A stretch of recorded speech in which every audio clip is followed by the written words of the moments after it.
CIET NCERT द्वारा प्रस्तुत है कक्षा 7 के लिए हिंदी की ध्वनि पाठ्यपुस्तक मल्हार।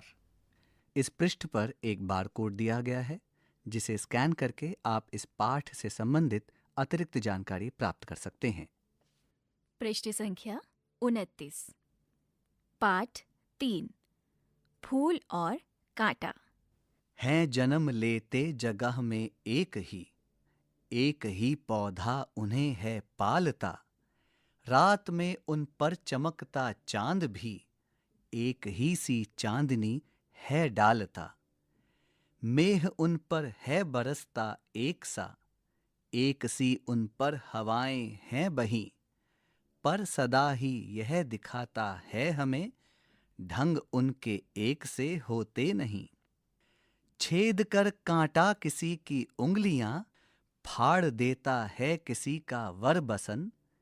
प्यार डूबी तितलियों का पर कतर, भौर का है बेध देता श्यामतन। फूल लेकर तितलियों को गोद में, भौर को अपना अनूठा रस पिला।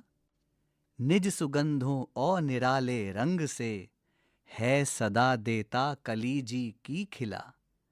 है खटकता एक सबकी आंख में, दूसरा है सोहता सुर शीश पर। किस तरह कुल की बड़ाई काम दे, जो किसी में हो बड़प्पन की कसर। इस कविता के रचयिता हैं अयोध्या सिंह उपाध्याय हरिऔध। इस पृष्ठ के दाईं ओर एक पौधा है जिसमें फूल लगे हैं जिन पर तितलियां मंडरा रही हैं। इस पृष्ठ पर नीचे की तरफ एक कैक्टस का पौधा है जिस पर फूल खिले हैं और भंवरे मंडरा रहे हैं।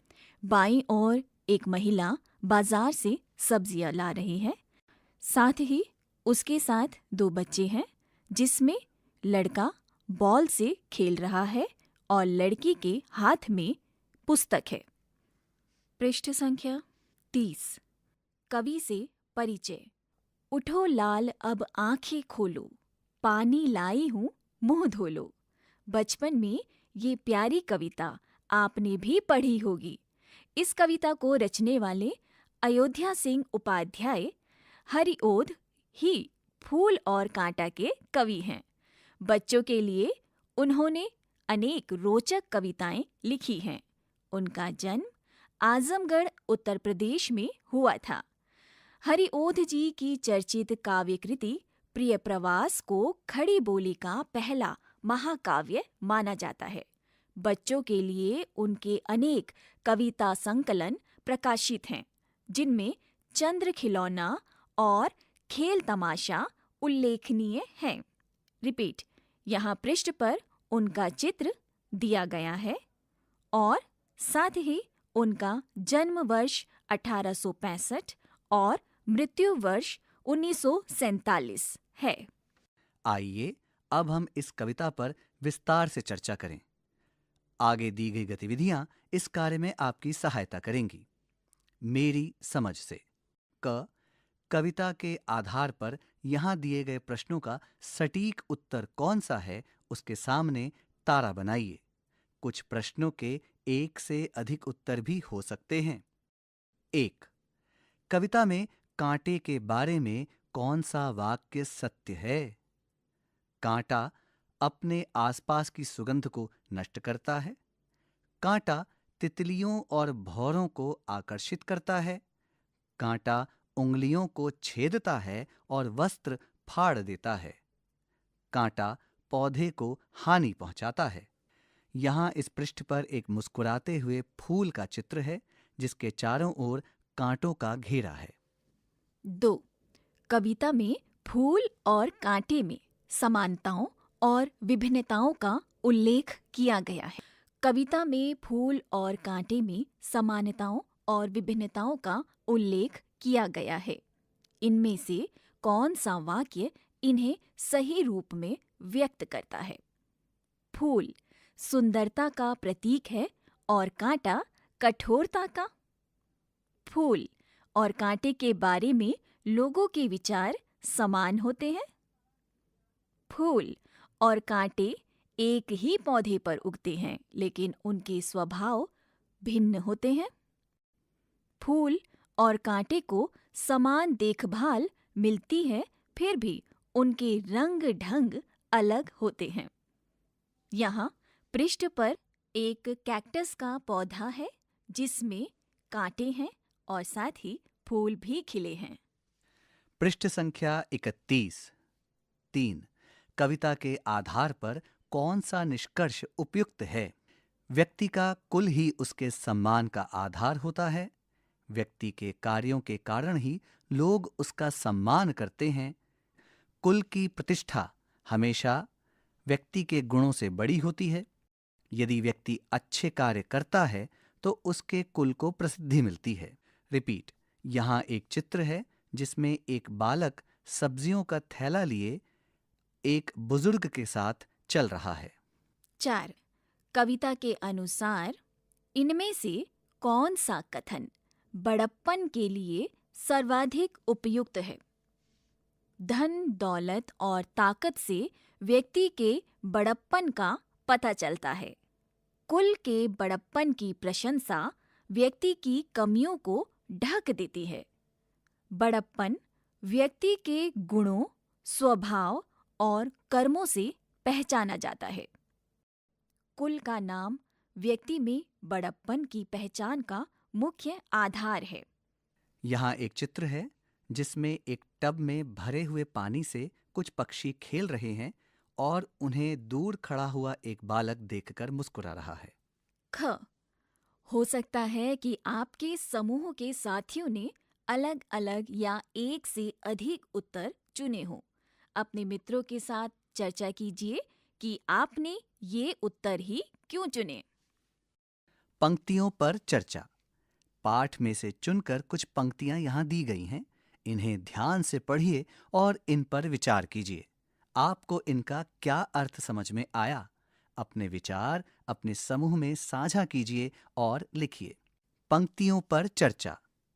पाठ में से चुनकर कुछ पंक्तियां यहाँ दी गई हैं। इन्हें ध्यान से पढ़िए और इन पर विचार कीजिए। आपको इनका क्या अर्थ समझ में आया? अपने विचार अपने समूह में साझा कीजिए और लिखिए। क.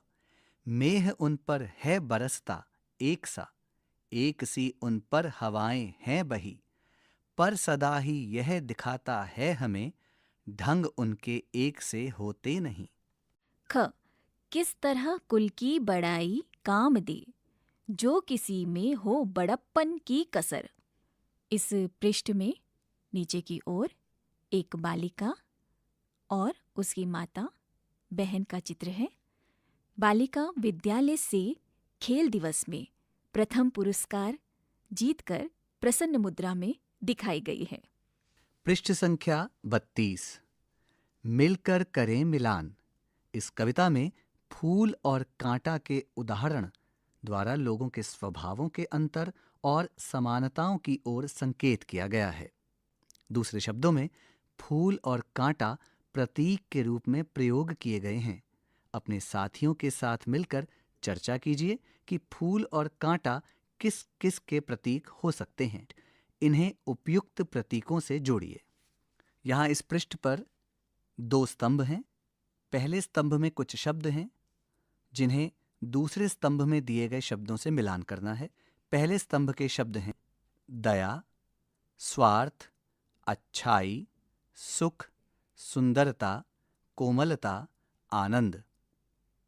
दूसरे स्तंभ के शब्द हैं परोपकार, प्रेम, बुराई, दुख, कठोरता, प्रसन्नता, पीड़ा। आपकी सुविधा के लिए दोनों स्तंभों के मध्य कुछ चित्र और शब्द दिए गए हैं। जैसे फूल के चित्र के नीचे फूल शब्द लिखा है, इसी प्रकार कैक्टस के चित्र के नीचे कांटा शब्द लिखा है। सोच विचार के लिए कविता को एक बार पुनः ध्यान से पढ़िए, पता लगाइए और लिखिए। क. कविता में ऐसी कौन कौन सी समानताओं का उल्लेख किया गया है जो सभी पौधों पर समान रूप से लागू होती है? ख. आपको फूल और कांटे के स्वभाव में मुख्य रूप से कौन सा अंतर दिखाई दिया? ग। कविता में मुख्य रूप से कौन सी बात कही गई है, उसे पहचानिए, समझिए और अपने शब्दों में लिखिए। घ। किस तरह कुल की बड़ाई काम दे, जो किसी में हो बड़प्पन की कसर। उदाहरण देकर समझाइए। अण। है खटकता एक सब की आंख में, दूसरा है सोहता सुरशीश पर। लोग कैसे स्वभाव के व्यक्तियों की प्रशंसा करते हैं और कैसे स्वभाव वाले व्यक्तियों से दूर रहना पसंद करते हैं। अनुमान और कल्पना से अपने समूह में मिलकर चर्चा कीजिए। क। कल्पना कीजिए कि चांदनी, हवा और मेघ केवल एक पौधे पर बरसते हैं। बाकी पौधे इन सब के बिना कैसे दिखेंगे और उनके जीवन पर इसका क्या प्रभाव होगा? इस पृष्ठ के निचले भाग में एक चित्र है जिसमें एक मेघ केवल एक ही पौधे पर अपना जल बरसा रहा है, बाकी अन्य पौधे सूख रहे हैं। पृष्ठ संख्या 33। ख। यदि सभी पौधे एक जैसे होते तो दुनिया कैसी लगती? ग। यदि कांटे न होते और हर पौधा केवल फूलों से भरा होता तो क्या होता? घ। कल्पना कीजिए कि एक तितली कांटे से मित्रता करना चाहती है, उनके बीच कैसा संवाद होगा? अण। कल्पना कीजिए कि आपको किसी कांटे, फूल या दोनों के गुणों के साथ जीवन जीने का अवसर मिलता है। आप किसके गुणों को अपनाना चाहेंगे? कारण सहित बताइए। इस पृष्ठ के दाईं ओर दो चित्र हैं। पहले चित्र में दो गमलों में कैक्टस के पौधे लगे हुए हैं जिन पर कुछ फूल खिले हैं। दूसरे चित्र में एक तितली एक टहनी से बात कर रही है जिस टहनी पर कुछ फूल खिले हैं और वह मित्रता चाहती है। शब्द से जुड़े शब्द। यहां दिए गए रिक्त स्थानों में बड़प्पन से जुड़े शब्द अपने समूह में चर्चा कीजिए। यहां बड़प्पन शब्द के साथ 6 रिक्त स्थान दिए गए हैं। आपकी सुविधा के लिए बड़प्पन शब्द को संतोष शब्द से मिलान किया गया है। अब आप अपनी कल्पना से एवं चर्चा से अन्य 6 शब्दों को रिक्त स्थानों में भरिए। बड़प्पन। बड़प्पन शब्द बड़ा और पन से मिलकर बना है। इसका अर्थ होता है बड़ाई, श्रेष्ठ या बड़ा होने का भाव, महत्व, गौरव। इसका उपयोग मुख्य रूप से व्यक्तित्व, गुण और चरित्र की ऊंचाई या महानता बताने के लिए किया जाता है, जैसे उनकी सादगी और बड़प्पन ने सबका मन जीत लिया। यहाँ कुछ शब्द दिए गए हैं जो किसी भाव को व्यक्त करते हैं। इनमें से जो शब्द बड़प्पन के भाव व्यक्त करते हैं उन पर गोला बनाइए। जो बड़प्पन का भाव व्यक्त नहीं करते हैं उनके नीचे रेखा खींचिए। सहनशीलता, द्वेष, संतोष, सद्भावना, लालच, दया, प्रतिशोध, समर्पण, स्वार्थ, झगड़ालूपन, अहंकार, क्रूरता, आदर, अपमान, विश्वास, उदारता, सम्मान, अविश्वास, घमंड, विनम्रता, निष्ठा, झूठ, ईर्ष्या, त्याग, परोपकार, अधीरता। इस पृष्ठ पर एक तालिका है। उस तालिका में कुछ शब्द दिए गए हैं। बड़प्पन से संबंधित शब्दों पर गोला बनाइए और जो बड़प्पन का भाव व्यक्त नहीं करते हैं उन्हें रेखांकित कीजिए। पृष्ठ संख्या 34। कविता की रचना। फूल लेकर तितलियों को गोद में, भौर को अपना अनूठा रस पिला। निज सुगंधों और निराले रंग से, है सदा देता कली का जी खिला। इस पंक्ति में रेखांकित शब्द पर ध्यान दीजिए। क्या आपने इस शब्द को पहले कहीं पढ़ा है? यह शब्द है और। कविता में र वर्ण नहीं लिखा गया है। कई बार बोलते हुए हम शब्द की अंतिम ध्वनि उच्चरित नहीं करते हैं। कवि भी कविता की लय के अनुसार ऐसा प्रयोग करते हैं। इस कविता में ऐसी अनेक विशेषताएं छिपी हैं, जैसे प्यार में डूबी तितलियों के स्थान पर प्यार डूबी तितलियों का प्रयोग किया गया है। हर दूसरी पंक्ति का अंतिम शब्द मिलती जुलती ध्वनि वाला यानी तुकांत है, आदि। क, अपने समूहों के साथ मिलकर इन विशेषताओं की सूची बनाइए। अपने समूह की सूची को कक्षा में सबके साथ साझा कीजिए। ख, यहाँ इस कविता की कुछ विशेषताएं और ये पंक्तियां दी गई हैं, जिनमें ये विशेषताएं झलकती हैं। विशेषताओं का सही पंक्तियों से मिलान कीजिए। आप इस कविता की पंक्तियों में एक से अधिक विशेषताएं भी ढूंढ सकते हैं। यहाँ एक तालिका है जिसमें 2 स्तंभ हैं। पहले स्तंभ का शीर्षक है कविता की विशेषताएं तथा दूसरे स्तंभ का शीर्षक है कविता की पंक्तियां। कविता की विशेषताओं के अंतर्गत 5 बिंदु हैं। पहला बिंदु 1, एक ही वर्ण से शुरू होने वाले 2 शब्द एक ही पंक्ति में साथ साथ आए हैं। 2, मुहावरे का प्रयोग किया गया है। 3, प्रश्न पूछा गया है। 4, प्राकृतिक वस्तुओं जैसे पेड़ पौधों में मानवीय कार्यों और भावनाओं का वर्णन किया गया है। 5, एक दूसरे के विपरीत अर्थ वाले शब्दों का प्रयोग किया गया है। इसी प्रकार दूसरे स्तंभ, जिसका शीर्षक है कविता की पंक्तियां, इसके अंतर्गत 6 बिंदु हैं। पहला बिंदु 1, किस तरह कुल की बड़ाई काम दे। 2, भौर को अपना अनूठा रस पिला। 3, फाड़ देता है किसी का वर बसन। 4, है खटकता एक सबकी आंख में, दूसरा है सोहता सुर शीश पर। 5, है सदा देता कली का जी खिला। 6, फूल लेकर तितलियों को गोद में। कविता का सौंदर्य। क, आगे कविता की कुछ पंक्तियां दी गई हैं। इनमें कुछ शब्द हटा दिए गए हैं और साथ में मिलते जुलते अर्थ वाले शब्द भी दिए गए हैं। इनमें से प्रत्येक शब्द से वह पंक्ति पूरी करके देखिए। जो शब्द उस पंक्ति में जच रहे हैं उन पर घेरा बनाइए। इस पृष्ठ के ऊपरी भाग में एक चित्र है जिसमें कुछ फूलों पर एक तितली और एक भौरा मंडरा रहे हैं। पृष्ठ संख्या 35। 1, है जन्म लेते जगह में एक ही पौधा उन्हें है पालता। रिक्त स्थान में उन पर चमकता, रिक्त स्थान भी। इस पंक्ति के लिए संकेत शब्द इस प्रकार हैं: रात, रात्रि, रजनी, निशा, शशि, चंद्रमा, चांद, राकेश, इंदु। एक ही सी चांदनी है डालता। 2, रिक्त स्थान उन पर है बरसता एक सा।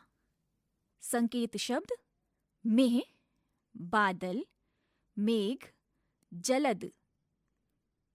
एक सी उन पर, रिक्त स्थान है बही।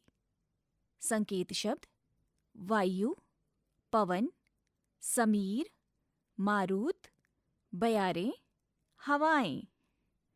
पर सदा ही यह दिखाता है हमें, ढंग उनके एक से होते नहीं। ख, अपने समूह में चर्चा करके पता लगाइए कि कौन सा शब्द रिक्त स्थानों में सबसे अधिक साथियों को जच रहा है और क्यों। विशेषण: भौर का है बेध देता श्यामतन। यहाँ एक चित्र है जिसमें कुछ भौरे उड़ रहे हैं। श्याम तन का अर्थ है काला शरीर। यहाँ श्याम शब्द भंवरे के शरीर की विशेषता बता रहा है, अर्थात श्याम विशेषण है। तन एक संज्ञा शब्द है जिसकी विशेषता बताई जा रही है, अर्थात तन विशेष्य शब्द है। क, यहां दी गई पंक्तियों में विशेषण और विशेष्य शब्दों की पहचान करके लिखिए। यहां एक तालिका है जिसके 3 स्तंभ हैं। पहले स्तंभ में पंक्ति, दूसरे स्तंभ में विशेषण और तीसरे स्तंभ में विशेष्य लिखा है। 1. भौर का है बेध देता श्यामतन। आपकी सुविधा के लिए इस पंक्ति में दिया गया शब्द श्यामतन, इसके लिए विशेषण के अंतर्गत श्याम लिखा है, विशेष्य के अंतर्गत तन लिखा है। अब आप इसी प्रकार आने वाली पंक्तियों के लिए विशेषण और विशेष्य शब्द लिखिए। 2. फाड़ देता है किसी का वर बसन, रिक्त स्थान रिक्त स्थान। 3. भौर को अपना अनूठा रस पिला, रिक्त स्थान रिक्त स्थान। 4. निज सुगंधों और निराले ढंग से, रिक्त स्थान रिक्त स्थान। पृष्ठ संख्या 36। ख, यहाँ दिए गए विशेष्यों के लिए अपने मन से विशेषण सोचकर लिखिए। 1. फूल, रिक्त स्थान रिक्त स्थान। 2. कांटा, रिक्त स्थान रिक्त स्थान। 3. मेह, रिक्त स्थान रिक्त स्थान। 4. चांद, रिक्त स्थान रिक्त स्थान। 5. रात, रिक्त स्थान रिक्त स्थान। इस पृष्ठ पर एक चित्र है। इस चित्र के बाईं ओर बरसते हुए बादलों के पीछे से सूर्य मुस्कुराता हुआ है। मध्य भाग में चंद्रमा सो रहा है और उस पर एक कैक्टस का पौधा बैठा है। वहीं दाईं ओर एक परी उड़ रही है और नीचे की ओर एक गुलाब के फूल का चित्र है। पाठ से आगे। आपकी बात। क, यदि आपको फूल और कांटे में से किसी एक को चुनना हो तो आप किसे चुनेंगे और क्यों? ख, कविता में बताया गया है कि फूल अपनी सुगंध और व्यवहार से चारों ओर प्रसन्नता और आनंद फैला देता है। आप अपने मित्रों या परिवार के जीवन में प्रसन्नता और आनंद लाने के लिए क्या-क्या करते हैं और क्या-क्या कर सकते हैं? ग, फूल और कांटे एक दूसरे से बिल्कुल भिन्न हैं, फिर भी साथ साथ पाए जाते हैं। अपने आसपास से ऐसे अन्य उदाहरण दीजिए। संकेत, वस्तुएं जैसे नमक और चीनी। स्वभाव जैसे शांत और क्रोधी। स्वाद जैसे खट्टा मीठा। रंग जैसे काला सफेद। अनुभव जैसे सुख दुख आदि। घ, छेद कर काटा किसी की उंगलियां, फाड़ देता है किसी का वर बसन। आप अपने आसपास की किसी समस्या का वर्णन कीजिए जिसे आप कांटे के समान महसूस करते हैं। उस समस्या का समाधान भी सुझाइए। पृष्ठ संख्या 37। सृजन। क, इस कविता के बारे में एक चित्र बनाइए। आप चित्र में जहां चाहें अपने मनोनीत रंग भर सकते हैं। आप बिना रंगों या केवल उपलब्ध रंगों की सहायता से भी चित्र बना सकते हैं। चित्र बिल्कुल मौलिक लगे, इसकी चिंता करने की आवश्यकता नहीं है। आप अपनी कल्पना को जैसे मन करे वैसे साकार कर सकते हैं। यहाँ इस पृष्ठ पर एक रिक्त स्थान दिया गया है जहां पर आप अपने कल्पना अनुसार चित्र बना सकते हैं। यहाँ इस पृष्ठ पर मध्य भाग में एक रिक्त स्थान दिया गया है जहां आप अपनी कल्पना अनुसार चित्र बना सकते हैं। ख, मान लीजिए कि फूल और कांटे के बीच बातचीत हो रही है। उनकी बातचीत या संवाद अपनी कल्पना से लिखिए। संवाद का विषय इस प्रकार हो सकता है। उनके गुणों और विशेषताओं पर चर्चा, यह समझाना कि उनका जीवन में क्या योगदान है। उदाहरण, फूल, मैं दूसरों के जीवन में सुगंध और सुख फैलाने आया हूँ। कांटा, और मैं संघर्ष की याद दिलाने और सुरक्षा देने के लिए हूँ। इस पृष्ठ के निचले भाग में एक चित्र है जिसमें एक फूल और एक कांटा है। फूल के नीचे शब्द हैं खुशबू और खुशी। इसी प्रकार कांटे के नीचे शब्द हैं सुरक्षा और संघर्ष। पृष्ठ संख्या 38, वाद विवाद। विभिन्न समूह बनाकर कक्षा में एक वाद विवाद गतिविधि का आयोजन कीजिए। इसके लिए विषय है जीवन में फूल और कांटे दोनों की आवश्यकता होती है। कक्षा में वाद विवाद गतिविधि का आयोजन करने के लिए कुछ सुझाव दिए गए हैं। 1. आपकी कक्षा में पहले से 7-8 समूह बने होंगे। आधे समूह फूल के पक्ष में तर्क देंगे, आधे समूह कांटे के पक्ष में तर्क देंगे। 2. एक समूह निर्णायक मंडल की भूमिका निभाएगा। निर्णायक मंडल का काम होगा तर्कों को ध्यान से सुनना, प्रस्तुति शैली और तर्कों की गहराई के आधार पर अंकों का निर्धारण करना। 3. प्रत्येक समूह को तैयारी के लिए 15 मिनट का समय मिलेगा ताकि वे अपने तर्क तैयार कर सके। सभी समूह अपने अपने तर्क मिलकर सोचेंगे और लिखेंगे। 4. प्रत्येक समूह को अपने पक्ष में बोलने के लिए 3-4 मिनट का समय मिलेगा। दूसरा समूह पहले समूह के तर्कों पर 1-2 मिनट में उत्तर देगा या उनसे प्रश्न पूछेगा। 5. सभी प्रतिभागियों को एक दूसरे की बात ध्यान से सुननी होगी। बीच में टोकने की अनुमति किसी को नहीं होगी। 6. सभी समूहों का क्रम तय किया जाएगा। वाद विवाद के लिए क्रम इस प्रकार हो सकता है। समूह 1 फूल के पक्ष में, समूह 2 कांटे के पक्ष में, समूह 3 फूल के पक्ष में, समूह 4 कांटे के पक्ष में, और इसी क्रम से आगे बढ़ें। 7. जो समूह निर्णायक मंडल का कार्य कर रहा है वह वाद विवाद के अंतराल में तर्क, भाषा कौशल और प्रस्तुति शैली के आधार पर अंकों का निर्धारण करेगा। 8. निर्णायक मंडल अंकों के आधार पर विजेता समूह का निर्णय करेगा। 9. समूहों के प्रयासों के लिए तालियां बजाएं और उनकी प्रशंसा करें। संभव हो तो विजेता समूह को कोई पुरस्कार या प्रमाण पत्र दिया जा सकता है। 10. विद्यार्थी वाद विवाद गतिविधि के अनुभवों पर एक अनुच्छेद भी लिख सकते हैं। इस पृष्ठ के निचले भाग में 2 चित्र हैं। पहले चित्र में कुछ फूल हैं जिस पर एक तितली बैठी हुई है। वहीं दूसरे चित्र में 2 गमले हैं जिनमें कैक्टस के पौधे लगे हैं। कुछ फूल खिले हुए हैं। पृष्ठ संख्या 39, आज की पहेली। यहाँ कुछ ऐसे पेड़ पौधों के चित्र दिए गए हैं जिनमें फूल और कांटे साथ साथ पाए जाते हैं। चित्रों को सही नामों के साथ रेखा खींचकर जोड़िए। यहाँ इस पृष्ठ पर एक तालिका है जिसमें 2 स्तंभ हैं।